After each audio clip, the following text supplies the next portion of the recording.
က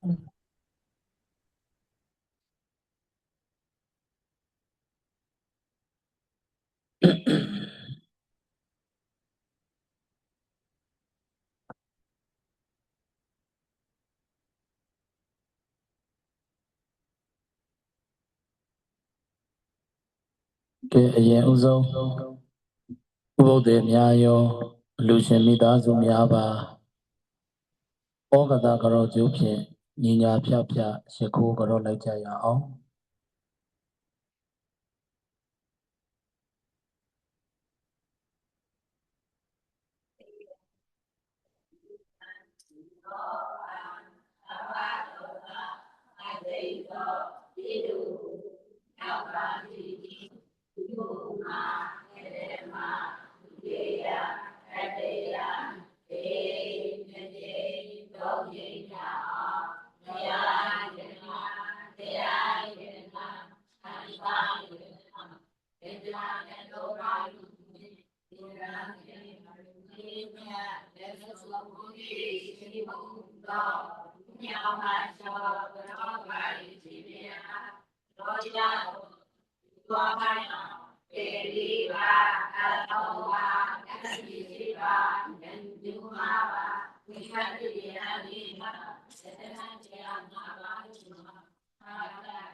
လိုလီပြီးသောနှစ်များစွာကဟောင်းခန္ဓာကိုစွန့်ပြစ်၍ဘဝတည်ဘဝထုသို့ကူးပြောင်းသွားရှာကြကုန်သောအနန္တဂိုင်းဝင်ပေးဆက်၍မကုန်နိုင်သည့်ယေရှုရှင်များဖြစ်ကြသောဘုဘိုးကြီးဦးစိုးလဘဝကြီးတော်ခွေနန္ဒဂိုင်းဝင်ယေရှုရှင်ဖခင်ကြီးဦးကျင်စုမိခင်ကြီးဒေါ်တန်းတန်းမြင့်တို့သည်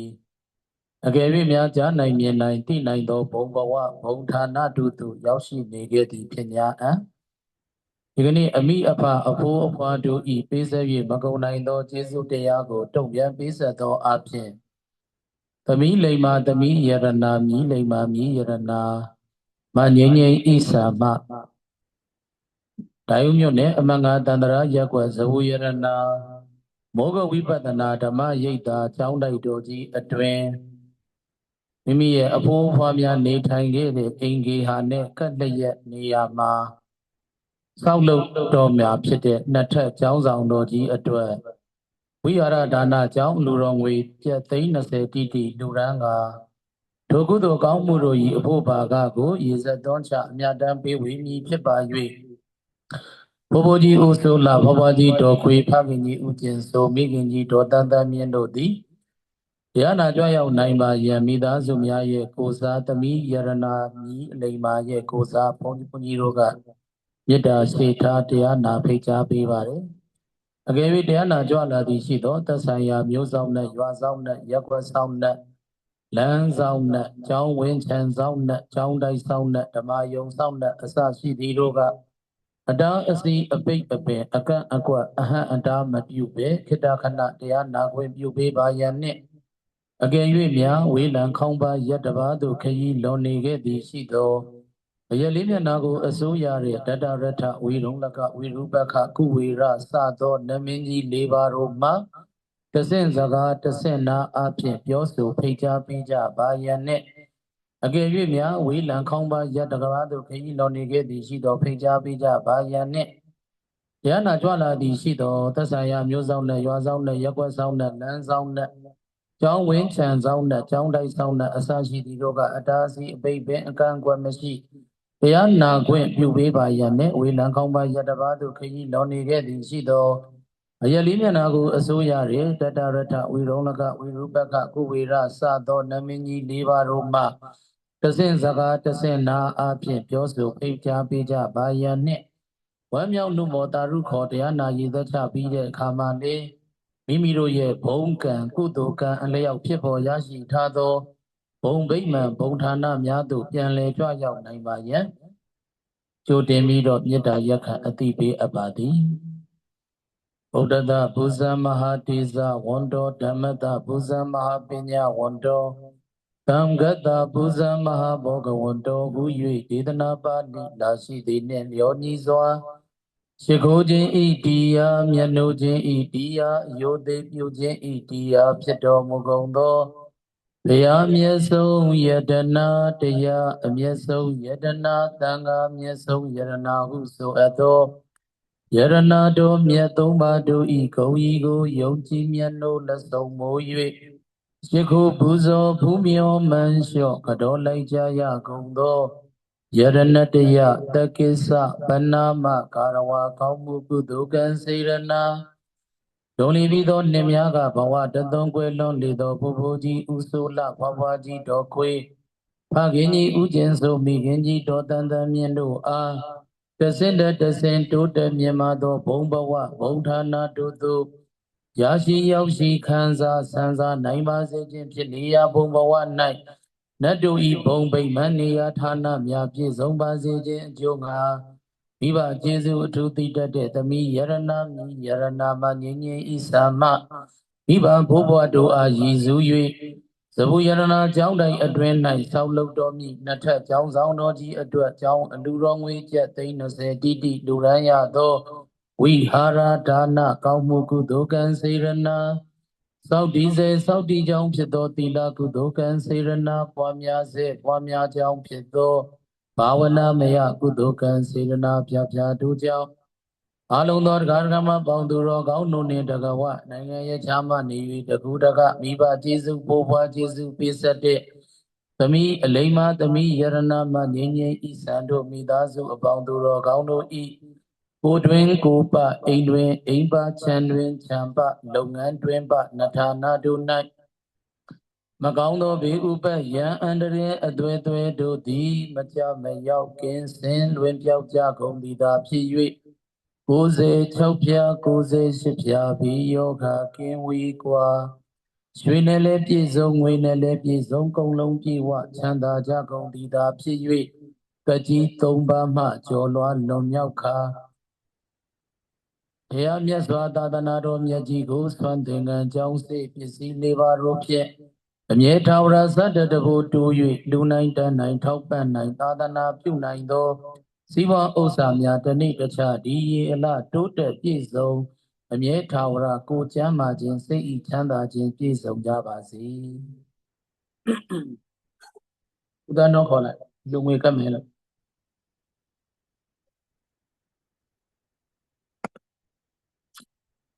ရလားဓမ္မကြီးတို့ဒေါ်ဆန်းတို့လူငွေလာကပ်ပြီးတော့မှတရားနာလားဒ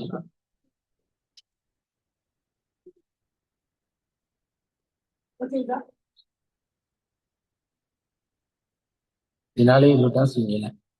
ဟောငိမ့်စား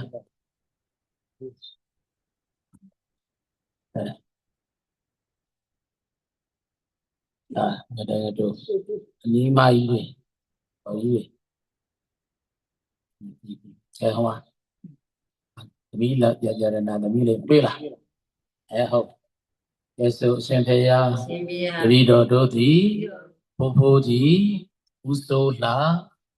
ဖွားကြီးဒေါ်ခွေဖခင်ကြီးဦးကျင်စိုးမိခင်ကြီးဒေါ်တန်တန်မြင့်တို့အားတဆင့်တဆင့်မြင်မာသောဘုံဘဝဘုံဌာနတို့သို့ရောက်ရှိပါစေခြင်းအကျိုးငါရည်စူး၍သဗုယရဏတောင်းတိုက်အတွင်းဤဆောက်တော်မူနှစ်ထပ်ကျောင်းဆောင်တော်ကြီးအတွက်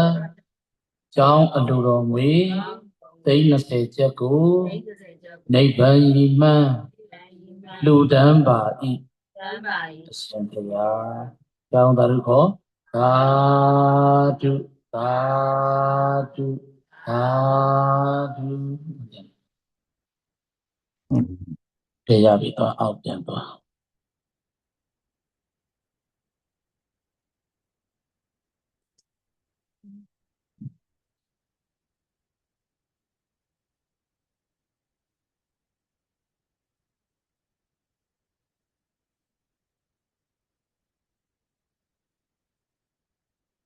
ဒီကနေ့ သာသနာတော်နှစ်2569ခုနှစ်ကောဇာတက္ကရာ1388ခုနှစ်တပို့တွဲလာကွယ်နေ့တိုက်ဆိုင်သမီးအလိမ္မာမြီးအလိမ္မာငိမ့်ငိမ့်ဤစံတို့အကြောင်းအလှပြုတဲ့နေ့ဟာအကြောင်းကဝါပကာလဥပုံနေ့နဲ့တိုက်ဆိုင်နေတယ်အဲ့တော့နေသူနေမြတ်အခါကြီးရဲ့ကြီးမှာမိဘဘိုးဘွားတို့ရဲ့ကျေးဇူးတရားတွေကိုပေးဆက်တဲ့ကုသိုလ်ပြုခွင့်ရတယ်လို့ဒီလိုလေးဝမ်းမြောက်ဝမ်းသာဖြစ်ရပါမယ်အဲ့တော့လောကမှာအလွန်ရခဲ့တဲ့ပုဂ္ဂိုလ်2ယောက်ရှိတယ်လောကမှာအလွန်ရခဲ့တဲ့ပုဂ္ဂိုလ်ပြိတ္တကြီးဘယ်နှယောက်တဲ့ဝိမေဘိက္ခဝေပုဂ္ဂလာဒုံလဘာလောကသမေဘိက္ခဝေပြိတ္တ4ပါးจิตသားจิตသမီးတို့တဲ့လောကသမေဟောဒီလောကကြီးအတွင်းမှာ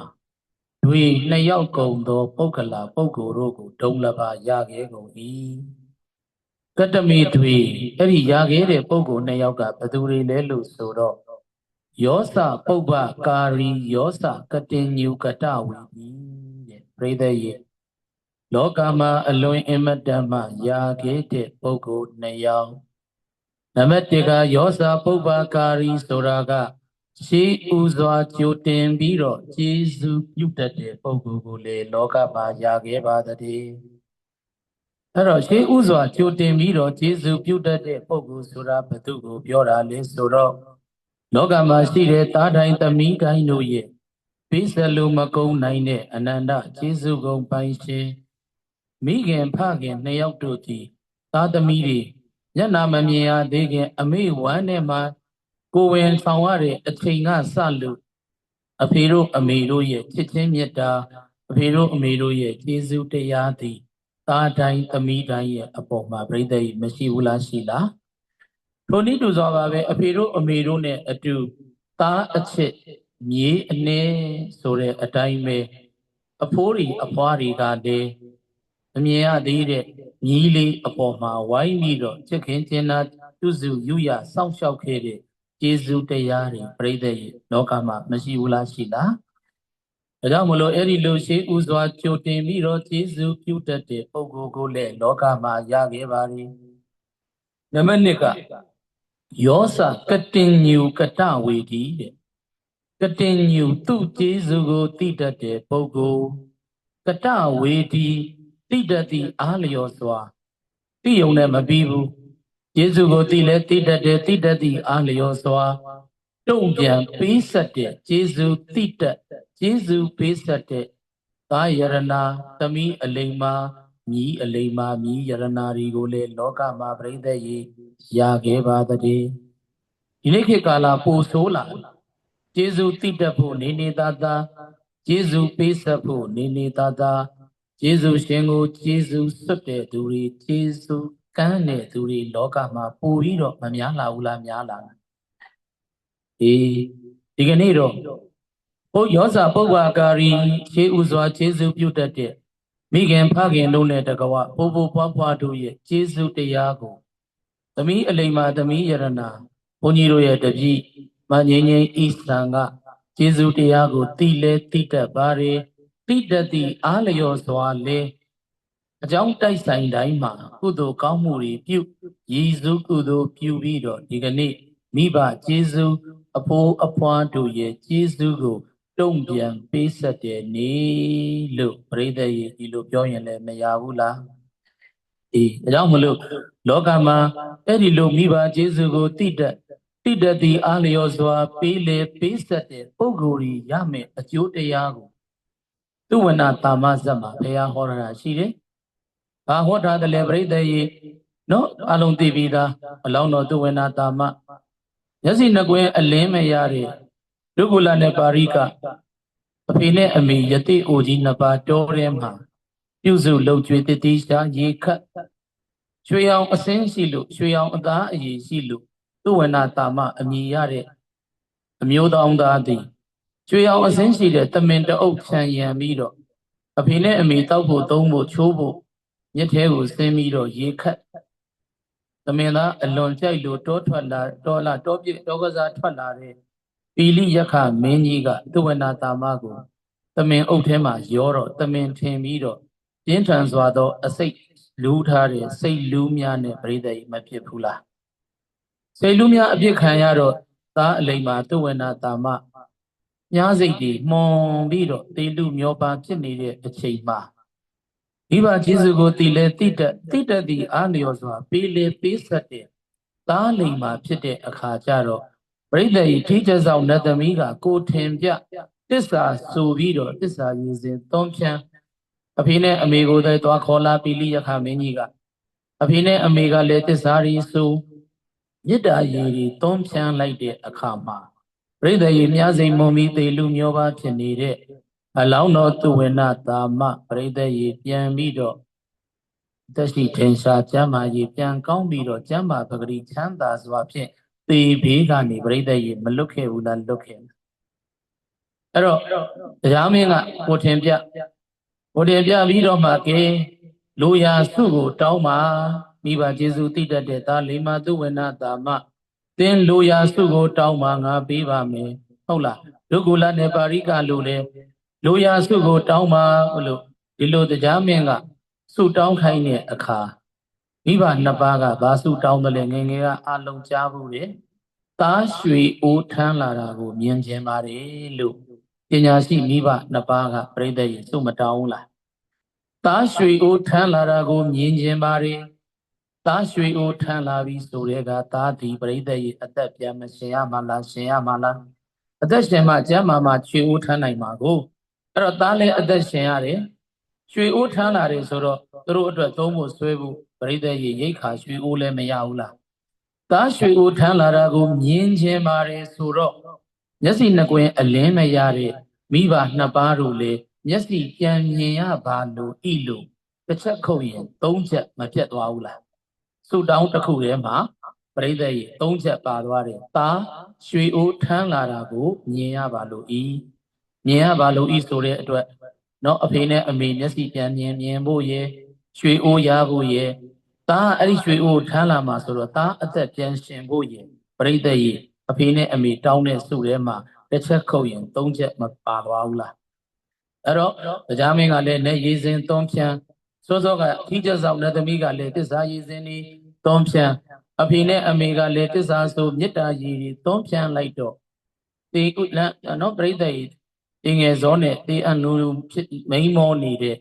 သူဝနာတာမအသက်ပြန်ရှင်ရွှေအိုးပိုက်ပြီးတော့မှပရိသတ်ရဲ့မိဘနှစ်ပါးကလည်းသားအသက်ပြန်ရှင်လာတာကိုမြင်ရတော့ဟောသူတို့တောင်းတဲ့စုအတိုင်းသုံးချက်လုံးပရိသတ်ရဲ့မပြည့်သွားဘူးလားမြတ်စွာဘုရားဖြစ်ကိုရောက်တဲ့အခါကျတော့မိဘကျေးဇူးကိုပေးဆက်တဲ့ယဟန်တော်တစ်ပါးကိုအကြောင်းပြုပြီးတော့မှဒီယဟန်လေးသာမိဘကျေးဇူးပေးဆက်တာမဟုတ်ဘူးမိဘကိုပြုစုတာမဟုတ်ဘူးငါဘုရားရှင်လည်းပဲနှုစဉ်အခါတုန်းကသူဝနာတာမဘဝတုန်းကဒီလိုမိဘကိုကျွေးမွေးပြုစုလုပ်ကျွေးခဲ့ဘူးတဲ့မိဘကျေးဇူးကိုပေးဆက်ခဲ့ဘူးတဲ့အဲ့လိုပေးဆက်လို့ငါတင်အပ်မျောဖြစ်နေတဲ့အချိန်မှာနတ်တရားတွေကနေစိတ်ကူခဲ့ဘူးတဲ့ဆိုပြီးဘုရားရှင်ပြန်ပြီးတော့တရားတစ်ပုံဟောပါတယ်ယောမတရံပိတရံဝါမေသောဓမေနဘောတတိဧဝပိနံတိကိသံတိမာတာပိတိပရဏရံဘုရားဟောတဲ့ကာထာမြန်မာလူရိုးရိုးလေးပဲပြောမယ်မာတာပိတိပရဏရံမိဘကျေးဇူးကိုတိလဲတိတတိအလျော်စွာပေးလေပေးဆက်တဲ့တားကောင်သားလိမ္မာသမီးလိမ္မာတို့ကိုတဲ့ပရိသေယေဒေဝပိနံတိကိသံတိဒေဝပိနံနတ်တရားတွေကတိကိသံတိစေဝါကုသပေးတယ်ပရိသေယေမိဘကျေးဇူးကိုတိတမိဘကိုကျေးဇူးပေးဆက်တဲ့သားလိမ္မာသမီးလိမ္မာတွေကိုနတ်တရားတွေကစေကုပေးတယ်ဒီနေ့ခေတ်ဆိုရင်ကျမကြီးမကောင်းဖြစ်တဲ့အခါတိုက်ဆိုင်အဆက်တဲ့ဆရာဝန်ကြီးရောက်အောင်တိုက်ဆိုင်အဆက်တဲ့စေဝါးတွေနဲ့ရောက်ရှိသွားအောင်ရရှိသွားအောင်လက်တွေကနှိုးဆော်တိုက်တိုးပေးခြင်းအဖြစ်အလောင်းတော်သူဝနာတာမခေတ်တုန်းကတို့ဝါကနေကိုထင်ရှားမပြတော့လေပဲတို့မမြင်ရတဲ့အဆောင်အရှောက်နတ်တွေကနော်မိမိတို့တွေအဆက်တဲ့စေဝါးတွေအဆက်တဲ့ဆရာဝန်တွေနဲ့တွေ့ကြုံအောင်နှိုးဆော်တိုက်တွန်းပေးခြင်းအဖြစ်တွေ့ဝိုက်သောနီးအဖြစ်နတ်တရားတွေကစိတ်ကူတယ်ဒါကဘုရားထဟောတယ် ယောမတရံပိတရံဝမေဇောဓမေနဘောတတိဣဒေဝနံပတံသန္တိပစ္စသကေပမောတတိဒီမှာနှစ်ချက်ဟောတယ်မိဘကျေးဇူးကိုတည်လဲတိတတ်ပေးလဲပေးဆက်တဲ့သားလိမ္မာသမီးလိမ္မာတွေကိုဣဒေဝယခုပြစ္ဆုတ်ပံဒီမြတ်ဘဝမှာပင်လျင်ယဟန်ပညာရှိလူပညာရှိသူတော်ကောင်းတွေကပတံတန္တိဒီမောနေဖူလာဆိုတို့ဒေါ်ခွေးတို့မြီးမလေးလိမ္မာလိုက်တာကိုကျင်စိုးတို့မတမ်းမြင့်တို့သမီးလေးလိမ္မာလိုက်တာနိုင်ငံရေးခြားတိုင်းတစ်ပါးမှာသူ့ဟာသူလောက်ကင်ရုံးကန်ပြီးတော့ဘဝတစ်ခုရက်တည်နေတာမိုင်မောင်းထောင်ချီဝေးတဲ့ပြိဿရေတဏှာစီမှာရောက်နေတာကိုယ့်ဘာသာကိုရောက်တဲ့နေရာမှာကြောင်းကြမဲ့နေမယ်ဆိုရင်ကိုယ့်ဘာသာကိုအေးအေးဆေးဆေးနေလို့ရတာနေလို့ရတယ်ဒါပေမဲ့လို့ပြိဿရေနော်တာဝန်သိတဲ့သူမှာတာဝန်ရှိတယ်တာဝန်သိတဲ့သူမှာဗါတယ်လေတာဝန်ရှိတယ်ဩငါမှာသားသမီးတို့ရဲ့ဝတ္တရားမြီးတို့ရဲ့အဝတ္တရားနော်ငါရဲ့အမိအဖငါရဲ့အဖိုးအဖွားတွေကိုတက်ရှိထင်ရှားရှိတော့ကလည်းပဲနိုင်ငံရဲ့ခြားကနေပြီးတော့စေဝါတ္တစာတွေနဲ့ကုသနိုင်အောင်လို့ကျေးဇူးတရားတွေတုံ့ပြန်ပေးဆက်ခဲ့တယ်လို့မိခင်ဖခင်တို့မျက်ွယ်ပြုသွားပြီဆိုတဲ့အခါကျတော့လေရက်လေလလေနှစ်လေပရိသတ်ရဲ့ရည်စူးကုသိုလ်တွေပြုအမြအတန်ပေးဝေသောအဖြစ်ကျေးဇူးတရားတွေပေးဆက်ပါတယ်ဦးလည်းဘုန်းကြီးတို့လမ်းလျှောက်တဲ့သမီးတဲ့ရတဲ့ဝတ္ထုငွေလေးကိုထပ်ဖြည့်ပြီးတော့ဖိုးဖိုးကြီးဖွားဖွားကြီးတို့အတွက်ကောဖေဖေနဲ့မေမေအတွက်ပါသမီးဘုံဘုံကြောင့်တွေမှာကုသိုလ်လေးပြုအမြဝေခြင်းပါတယ်ခင်ဗျာဆိုတော့တိုက်တိုက်ဆိုင်ဆိုင်ပဲဘိုးဆိုလာတို့ဖောင်းခွေးတို့နေသွားတဲ့ခြံနဲ့တစ်ဆက်သေးအခုတရားဟောနေတဲ့ဓမ္မယုံကြီးနဲ့ကတ်တရက်အခုကျောင်းဆောက်ဖို့ကိုကိုပင်ကြီးတွေလဲနေပြီနော်အင်ဂျင်နီယာနဲ့ဒီဇိုင်းပုံထပ်ဆွဲနေပြီဘုန်းကြီးတို့နှစ်ထပ်အောက်ကကားပါကင်နဲ့အပေါ်မှာပေ50ပေ80ကျောင်းဆောင်ကြီးတစ်ဆောင်ဘုံဘုံတို့အခုနေတဲ့ကျောင်းဆောင်ကြီးကကျင်းနဲ့၄ဘက်၄တန်၄ဝင်ပေါက်တွေပိတ်နေတော့၄ဝင်နေတော့မရှိတော့ပူလောင်တယ်ဧည့်သည်10ယောက်လောက်ဆိုရင်နေစရာမရှိတော့ဘူးဘုန်းကြီးနေတဲ့ကျောင်းကတပါးကျောင်းပြီးအဲ့တော့အခုပေ50 80ကျောင်းဆောင်ကြီးကိုစောက်ပြီးတော့မှအပေါ်မှာဘုန်းကြီးတို့အိတ်ခမ်းနဲ့ဒီချိုးခမ်းကုသတိအပါပြီးရင်ရှေ့40 60လောက်ကဟောခမ်းကြီးထားပြီးတော့တန်ဃာတွေပထိန်တို့ဘာလို့ရှိရင်တန်ဃာတော်တွေအဲ့ဒီအပေါ်တက်မှာဂျိုးဝဲနဲ့အခမ်းမဲအပရိသတ်50လောက်ရေသက်ချတရားဟောမယ်ဆိုရင်အဲ့ပေါ်မှာပဲဟောလို့ရမယ်အပေါ်တက်လွတ်လွတ်လပ်လပ်ဖြစ်သွားမယ်အခုဓမ္မကြီးတော်ဆန်းတို့နေတဲ့အိမ်ခေါင်မိုးလောက်မှာဘုန်းကြီးရဲ့အဲ့ဒီအထက်မှာဘုန်းကြီးနေတဲ့အထက်ကရှိတော့ပဝင်းကျင်လေဝင်လေတော့လေ၄ဘက်၄တန်ရမယ်အေးချမ်းမှုလေးလည်းရမယ်ပညာတရားစခန်းဆိုရင်အဲ့ဒီပေါ်မှာဒုံလဘယဟန်အပါ340လောက်ချောင်းချောင်းချီချီနေလို့ရမယ်အောက်ထပ်မှာကကျောင်းလာတဲ့ကားတွေဆိုင်ကယ်တွေပါကင်ထိုးမယ်ဆိုပြီးတော့ဘုန်းကြီးတို့ဆောက်လို့မလို့အခုပုဂ္ဂိုလ်ပင်ကြီးတွေလဲနေပြီကျောင်းချမ်းမြေရှင်းနေပြီပုတ်တွေချထားပြီဆိုတော့အဲ့လိုလုံနေတဲ့အချိန်နဲ့ငင်းငင်းဣစာလမ်းပြီးဘုံဘုံလမ်းပြောတဲ့အချိန်ကြတော့အေးသမီးရေဒီလိုပဲညီတို့ဘိုးဘွားတွေရဲ့ခြံနဲ့ကတ်လျက်မှာဘုန်းကြီးနှစ်ထပ်ကျောင်းကြီးဆောက်မယ်အဲ့တော့တခန်းအလူဒီတော့30တော့ဒီခေတ်ကာလဈေးတွေနဲ့တော့မဖြစ်ဘူးပေါ့သို့တော်လည်းပဲအဲ့တော့ဘုကျင်စိုးတို့မတန်တမ်းမြင့်တို့ဆိုတာလည်းဘုန်းကြီးတို့ကျောင်းတိုက်အပေါ်မှာဘုန်းကြီးတို့လက်ထက်မဟုတ်ဘူးရှေ့ဆရာတော်ဘုံဘုံကြီးဦးဝိသုဒ္ဓလက်ထက်ထဲကကျေးဇူးများတဲ့ပုဂ္ဂိုလ်တွေဖြစ်တယ်ဘုကျင်စိုးပြီးတော့ကိုတန်းထွန်းဆိုတာကလည်းဘုန်းကြီးတို့ရဲ့ညာလက်ယုံကစုပမာကျောင်းတိုက်အတွက်မရှိမဖြစ်အားကိုရတဲ့သူတွေဖြစ်တော့ဘုန်းကြီးတို့အပေါ်မှာတခန်းစာဘုန်းကြီးဘိုးဘွားဖေဖေမေမေအတွက်ရည်စူးပြီးတော့ကတိလေးထိုးပေးမယ်အဲ့တော့ကျောင်းအလှူလိုက်ဆိုတော့ဣဇံကလည်းဝမ်းမြောက်ဝမ်းသာနဲ့လှူတယ်အဲ့တော့ဒီနေ့ကျေးဇူးသိတတ်တဲ့ပုဂ္ဂိုလ်တွေကျေးဇူးပေးဆက်တဲ့ပွဲဒါကြောင့်မလို့ပရိသတ်ရဲ့အဲ့ဒီလိုမိဘကျေးဇူးကိုသိလဲသိတယ်ပေးလဲပေးဆက်တဲ့ပုဂ္ဂိုလ်တွေကိုဣဒေဝယခုပြစ္ဆုတ်ပံဘဝမှာဟုတ်လားပတံတန်တိလူပညာရှိယဟန်ပညာရှိသူတော်ကောင်းတွေကချီးမွမ်းတယ်ပစ္စသက်ကေပမောတတိပြစ္ဆုတ်ပံဘဝမှာလည်းလူပညာရှိယဟန်ပညာရှိသူတော်ကောင်းတွေချီးမွမ်းခြင်းခံရတယ်လို့ပစ္စတမလွန်လောကပြောင်းရပြီဆိုရင်လေအဲ့ဒီမိဘကျေးဇူးသိတဲ့မိဘကျေးဇူးပေးဆက်တတ်တဲ့သားလိမ္မာသမီးလိမ္မာတွေဟာ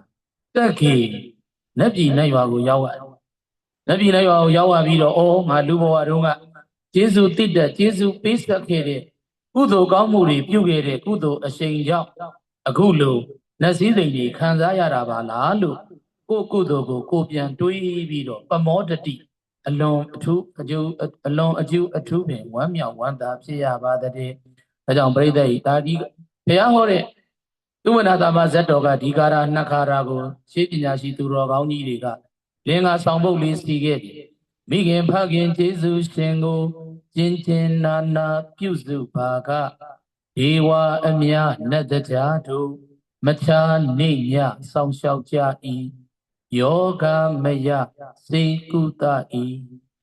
မိခင်ဖခင်ကျေးဇူးရှင်ကိုချစ်ခင်ကြည်ပြုစုသူကို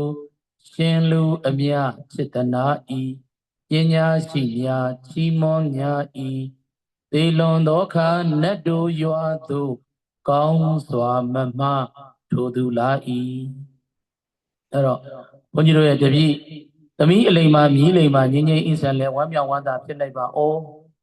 ရားအလောင်းတော်သူဝေနာတာမဘုရားအလောင်းလျှောက်ခဲ့တဲ့လမ်းအတိုင်းဤပါကျေးဇူးဘိုးဘွားကျေးဇူးတိတဲ့ပေးလေပေးဆက်တဲ့အလုပ်ကိုငါလုပ်နေရတာဟာဘုရားအလောင်းသူတော်ကောင်းကြီးတွေလျှောက်လန်းတဲ့လမ်းအတိုင်းလျှောက်လန်းနေရတာပါလားအဲ့တော့တခြားမကြည့်နဲ့ဘုန်းကြီးတို့ကိုရည်သွေးပြောတာမဟုတ်ဘူးဘုန်းကြီးတို့ကိုယ်တိုင်လည်းပဲ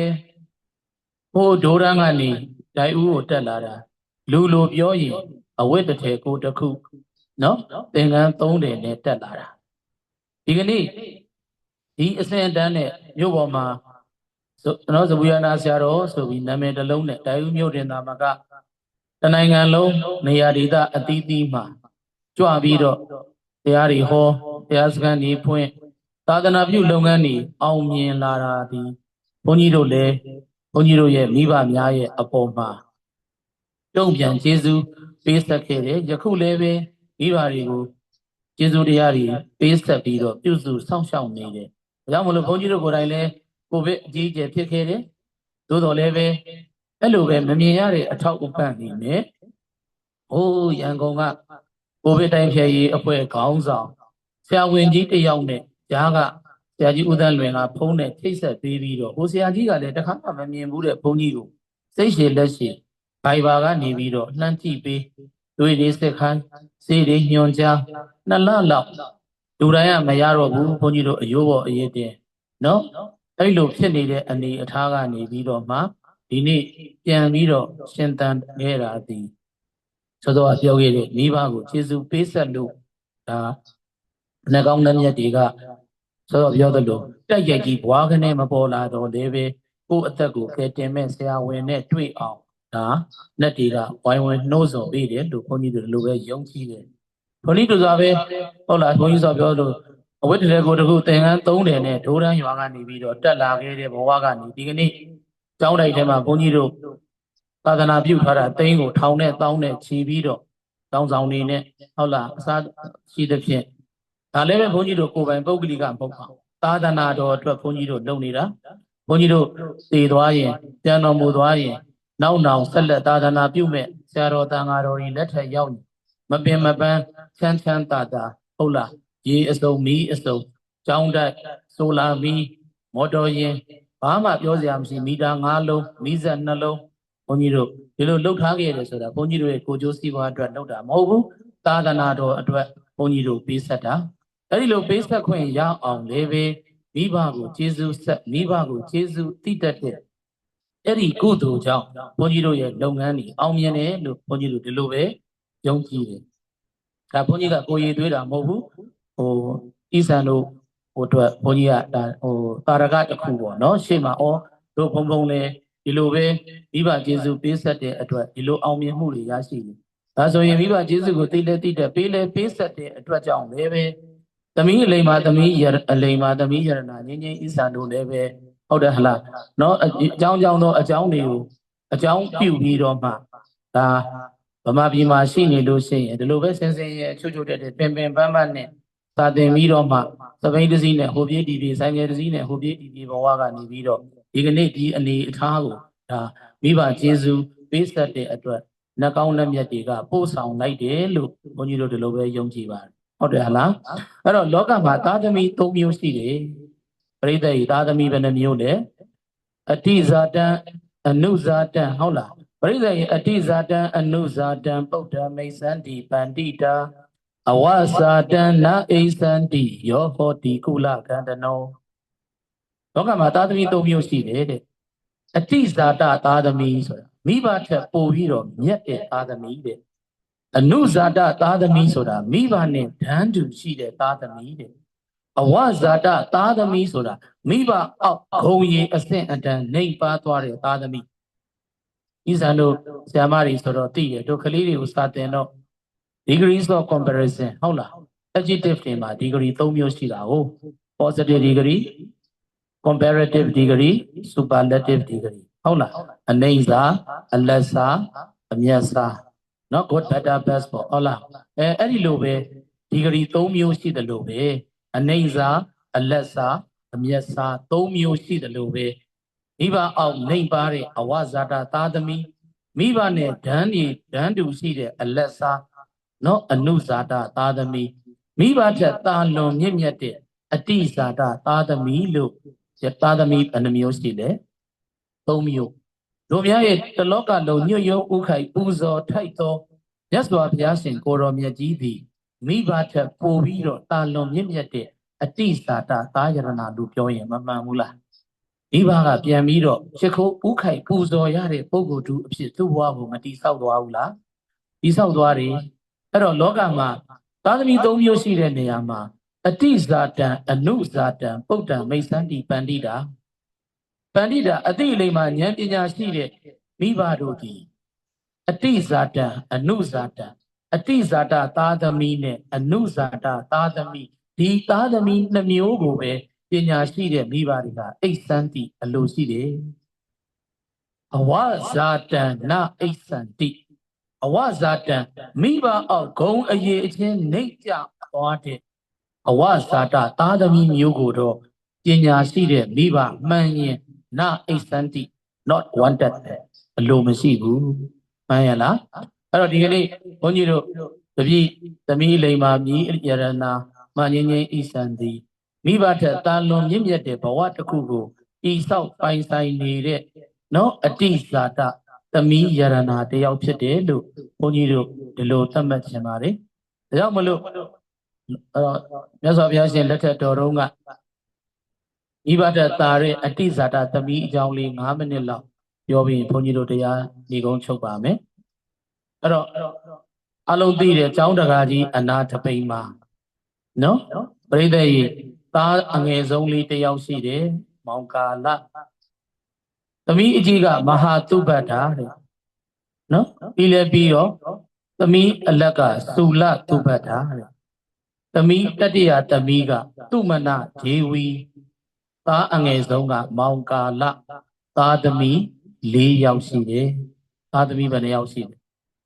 အဲ့တော့အမကြီးမဟာသုဘတ္တာဒီအနာတပိန်အဖေကသောတာပန်ပြီးတယ်လို့ပဲသမီးအလိမ်မှာသမီးကြီးမဟာသုဘတ္တာဒီလည်းပဲသောတာပန်ပြီးတယ်ဒါဆိုရင်သမီးကြီးမဟာသုဘတ္တာဒီမိဘနဲ့ပညာဂုံပညာအရေးအချင်းသောတာပန်ဆိုတဲ့ဂုံအရေးချင်းတူအောင်ကြိုးစားအားထုတ်တော့အနုဇာတသမီးပေါ့ဘာသမီးလဲသမီးလက်သုလသုဘတ္တာဒီလည်းအဖေလိုပဲသောတာပန်တီအောင်အားထုတ်ထားတယ်တဲ့အဲ့တော့သမီးအလက်သုလသုဘတ္တာဒီလည်းမိဘနဲ့ဓာန်တူအနုဇာတသမီးပေါ့ဘာသမီးလဲနှစ်ယောက်လုံးကအိမ်အောင်ကြအိုးအိမ်အောင်ဒီယောက်ျားနောက်လိုက်သွားရောင်နောက်စရုံးပါအဲ့တော့တတိယသမီးနော်တတိယသမီးကြောင့်မပြောခင်အငယ်ဆုံးကမောင်ကာလဖေကဖေရတကအကြောင်းတကနော်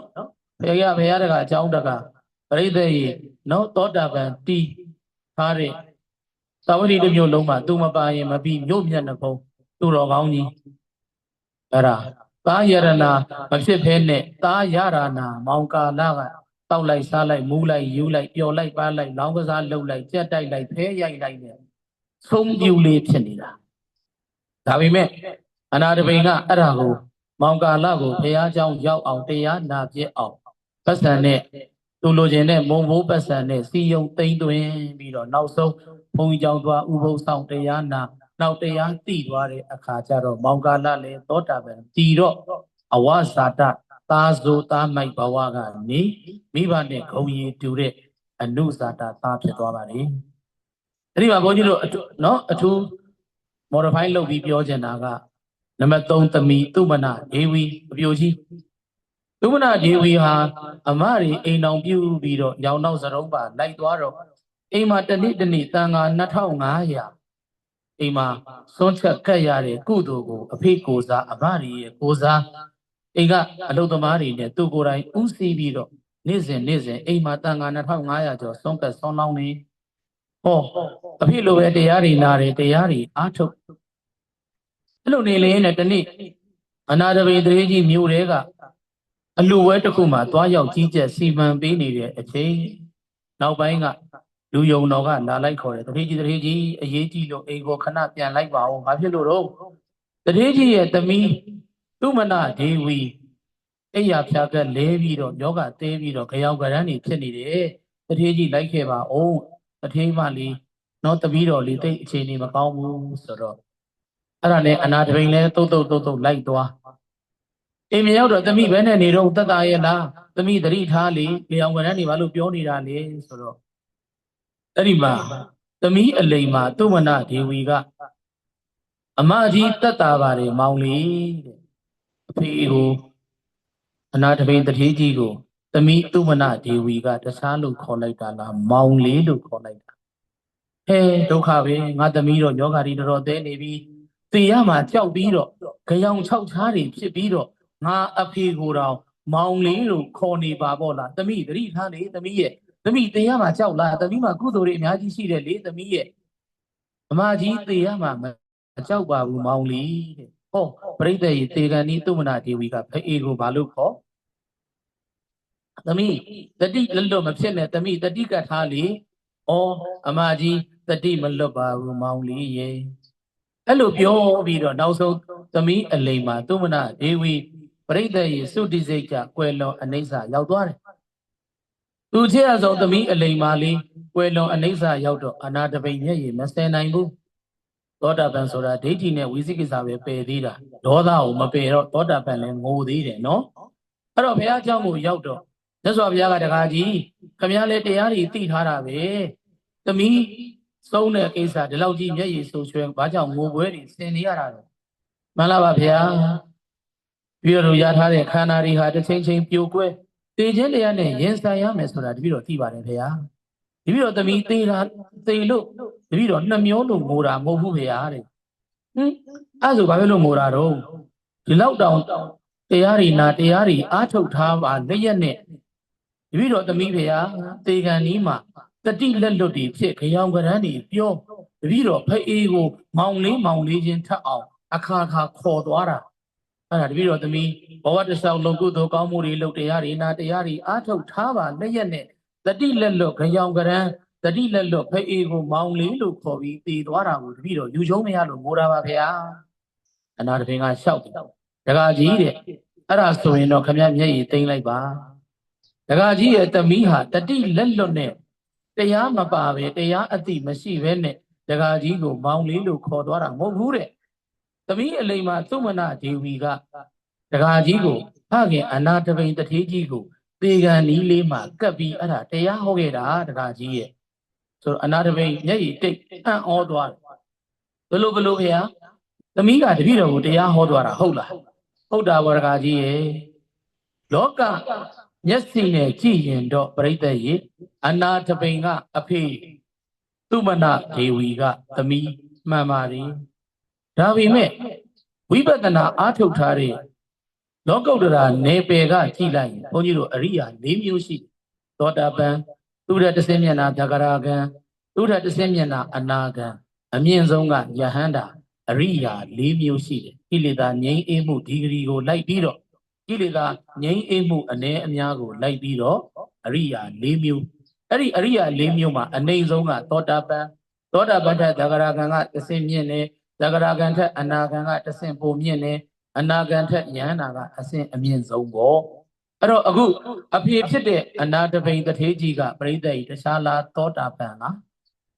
သမီးဖြစ်တဲ့သူမနာဒေဝီကသောတာပန်ထက်တဆင့်သာတဲ့မြင့်တဲ့သက္ကရာကံတည်နေတာဘာတည်နေတာလဲလောကအမြင်ရကြည့်ရင်တော့အနာတပိန်ကအဖေသူမနာဒေဝီကသမီး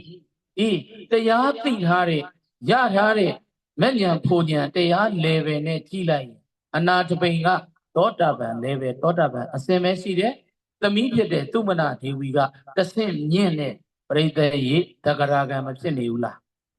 တို့လောကမှာစစ်တပ်ထဲမှာပြောကြပါစို့နော်ဖအေကတက်ကြက်ကြီးသား10တန်းအောင်ဒီရက်စီစင်တော့ဘိုလ်ကြီးဖြစ်တယ်တတက်ထဲမှာပြန်စုံတဲ့အခါအဖေနဲ့သားခဏထားသူတို့ရဲ့နော်ယာရုအဆင့်တန်းအရာအဖေဖြစ်တဲ့တက်ကြက်ကြီးကသားဖြစ်တဲ့ဘိုလ်ကြီးကိုအထက်အရာရှိဆိုတော့အလေးမပြုပါဘူးလားသူကအိမ်ရောက်မှပြန်ပြီးကုန်းကြောချင်းကြောလေတက်ထဲမှာတော့သူ့ယာရုသူတို့ရဲ့တတ်မှတ်ချက်အရာတက်ကြက်ကြီးအဆင့်ဒီဘိုလ်ကြီးအဆင့်ကိုအလေးမပြုပါဘူးလားအခုလည်းအဲ့လိုပဲပေါ့အဖေဖြစ်တဲ့အနာတပိန်ကတက်ကြက်ကြီးဆိုရင်သမီးအလိမ်မှာသုမနာဒေဝီကဘိုလ်ကြီးအဆင့်ဖြစ်သွားတာနော်ဖခင်အနာတပိန်ကသောတာပန်သမီးအလိမ်မှာသုမနာဒေဝီကအဖေထက်ပိုပြီးတော့တဆင့်မြင့်တဲ့သက္ကရာကံအဆင့်ရောက်သွားတာဒါကြောင့်မလို့ဒကာကြီးကိုအဲ့လောက်ရှိရှိဝေးဝေးမပြောတော့ဘဲနဲ့ဒကာကြီးကိုမောင်လေးချင်းထပ်အောင်ခေါ်သွားတာဒီအဖေရထားတာဒီသောတာပန်အဆင့်ပဲရှိသေးတယ်သမီးကအဖေရဲ့အမကြီးနေရသက္ကရာကံအဆင့်ရောက်သွားတာအဲ့တော့အဖေလည်းသမီးထက်သားအောင်သက္ကရာကံဖြစ်အောင်အနာကံဖြစ်အောင်ယဟနာဖြစ်အောင်ကြိုးစားအားထုတ်ပါအဖေလို့သွေဝိုက်သောနီးအဖြစ်ဒကာကြီးရဲ့သမီးအလိမ်မာကဒကာကြီးကိုတရားဟောခဲ့တာပါဒကာကြီးတကယ်တော့ဒကာကြီးရဲ့သမီးအလိမ်မာသူမနာဒေဝီဟာနော်ဒကာကြီးတို့မိဘထက်ပိုခဲသာလွန်မြင့်မြတ်တဲ့အတိဇာတသမီးအလိမ်မာသမီးယရနာလေးဖြစ်ပါတယ်ဒကာကြီးလို့အနာတပိန်တထေးကြီးကိုမြတ်စွာဘုရားပြိဿကြီးမဟောပေးဘူးလားဟောပေးတယ်ဒါကြောင့်မလို့ဘုန်းကြီးတို့ရဲ့တပည့်မသမီးအလိမ်မာမြည်ယရနာမငြိမ်းငြိမ်းဣစံတီလည်းပဲအနာတပိန်တထေးကြီးရဲ့နော်သမီးယရနာသူမနာဒေဝီတို့တို့မိဘချက်သာလွန်မြင့်မြတ်တဲ့ဘဝတွေကိုယခုပြစ္ဆုတ်ပံဘဝမှာလည်းတိဆောက်ပိုင်းဆိုင်နိုင်ပါစေနော်မိဘများကဘုရားတရားတန်ခါယရနာ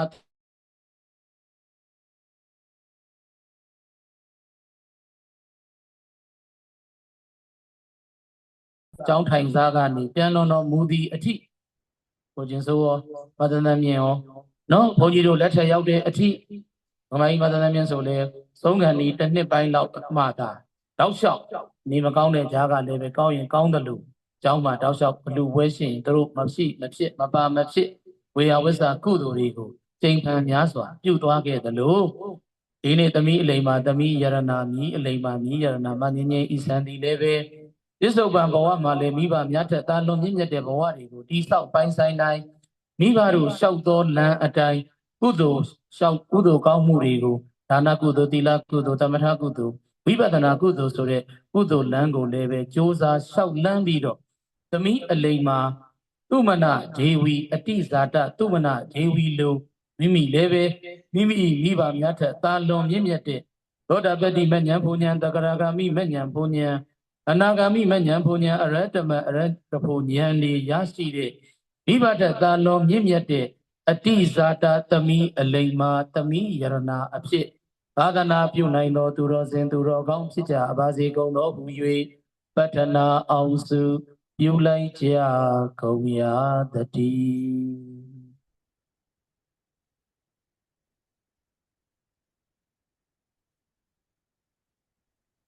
ကဲရည်သက်ချရအောင်ရည်သက်ခွက်ကိုင်း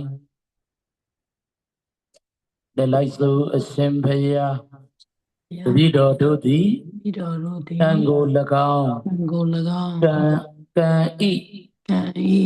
အကျိုးတရားကို၎င်းသက်ဝင်ယုံကြည်ကြပါ၍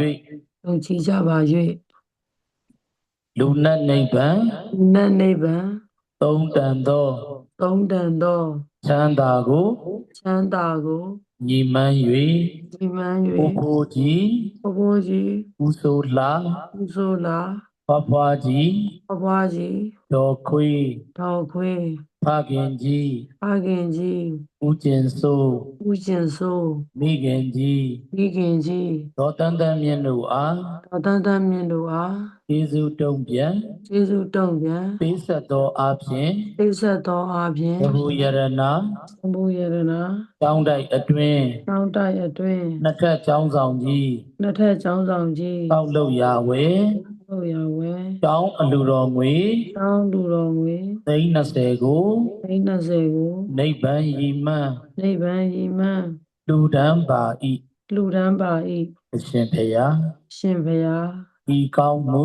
ဤကောင်းမှု အစုစုဤ အဆုစု၏ အဖို့ပါကကို အဖို့ပါကကို ယေရှုကြီးမား ယေရှုကြီးမှာ မိဘနှစ်ပါးနှင့် မိဘနှစ်ပါးနှင့် တရားသခင် တရားသခင် ယေရှုရှင်တို့အား၎င်း ယေရှုရှင်တို့အား၎င်း အဖိုးအဖွားတို့အား၎င်း ဘိုးအဖွားတို့အား၎င်း ဘဝတန္တရာအဆက်ဆက် ဘဝတန်တရာဆက်ဆက် သွေမျိုး ဆွေမျိုး တော်ဆက်ခဲ့ဘူးသော တော်ဆက်ခဲ့ဘူးသော မကျွတ်မလွတ်သေးသော မကျွတ်မလွတ်သေးသော ပုဂ္ဂိုလ်အပေါင်းအား၎င်း ပုဂ္ဂိုလ်အပေါင်းအား၎င်း အထူးအားဖြင့် အထူးအားဖြင့် လွန်လေပြီးသော လုံးလေးပြီးသော နှစ်များက မြစ်များက ဘဝတသွန် ဘဝတသွန် ွယ်လွန်လေသော ကွယ်လွန်လေသော ဘိုးဘိုးကြီး ဘိုးဘိုးကြီး ဦးစိုးလာ ဦးစိုးလာ ဖွားဖွားကြီး ဘွားဘွားကြီး ဒေါ်ခွေး တော်ခွေး ဖခင်ကြီး ဖောက်ခင်ကြီး ဦးကျင်စိုး ဦးကျင်စိုး မိခင်ကြီး မိခင်ကြီး မိခင်ကြီး မိခင်ကြီး ဒေါ်တန်းတန်းမြင့်တို့အား ဒေါ်တန်းတန်းမြင့်တို့အား ဒေါ်တန်းတန်းမြင့်တို့အား ဒေါ်တန်းတ အ န်း စ မြင့်တို့ ထား အားထား၍ ၍အစထား30တပုံ 30ပုံ ပြင်လေကုန်သော ပြင်လေကုန်သော ဝေနေယများစွာ ဝေနေရများစွာ တတ္တဝါ တတ္တဝါ အနန္တတို့အား အနန္တတို့အား ဤကောင်းမှုဤ ကောင်းမှု၏ အဖို့ဘာကကို အဖို့ပါကကို အမြအမြ အမြအမြ အမြအမြ အမြအမြ အမြအမြ အမြအမြ ပေးဝေပါ၏ ပေးဝေပါ၏ အမြရ အမြရ ၍ကိုယ်စိတ်နှပြ ကိုယ်စိတ်နှပြ ဉာဏ်မှာ ကျမ်းမာ ချမ်းသာကြသည် ချမ်းသာကြသည် ဖြစ်ပါစေသော ဖြစ်ပါစေသော ကုသိုလ် အ အ မြ မြ တ် အမြအမြယူတော်မူကြပါကုန်လော သာ သာဓုသာဓုသာ သာ ဓု ဓု ကုသို ကု လ် အ အ မြ မြ တ် အမြအမြယူတော်မူကြပါကုန်လော သာဓုသာ ဓု သာဓု ကုသိုလ် အ အ မြ မြ တ် အမြအမြယူ ယူ တော်မူ တော် ကြပါကုန်လော သာ သာ ဓု သာ ဓု သာဓုအားလုံးသက်ရှိချမ်းသာစိတ်ချမ်းသာပက်ကြီးသုံးပါးကျော်လွှားလွန်မြောက်၍သာသနာပြုနိုင်သောစိဝါဥစ္စာများတနေ့တခြားဒီရေလတိုးတက်ပြည့်စုံကြပါစေ ပြည့်စုံနဲ့ပြည့်ပြားစေရှင်ဗျာဆရာတော်ဖျားလည်းကျမ်းမာချမ်းသာပါစေဗျာ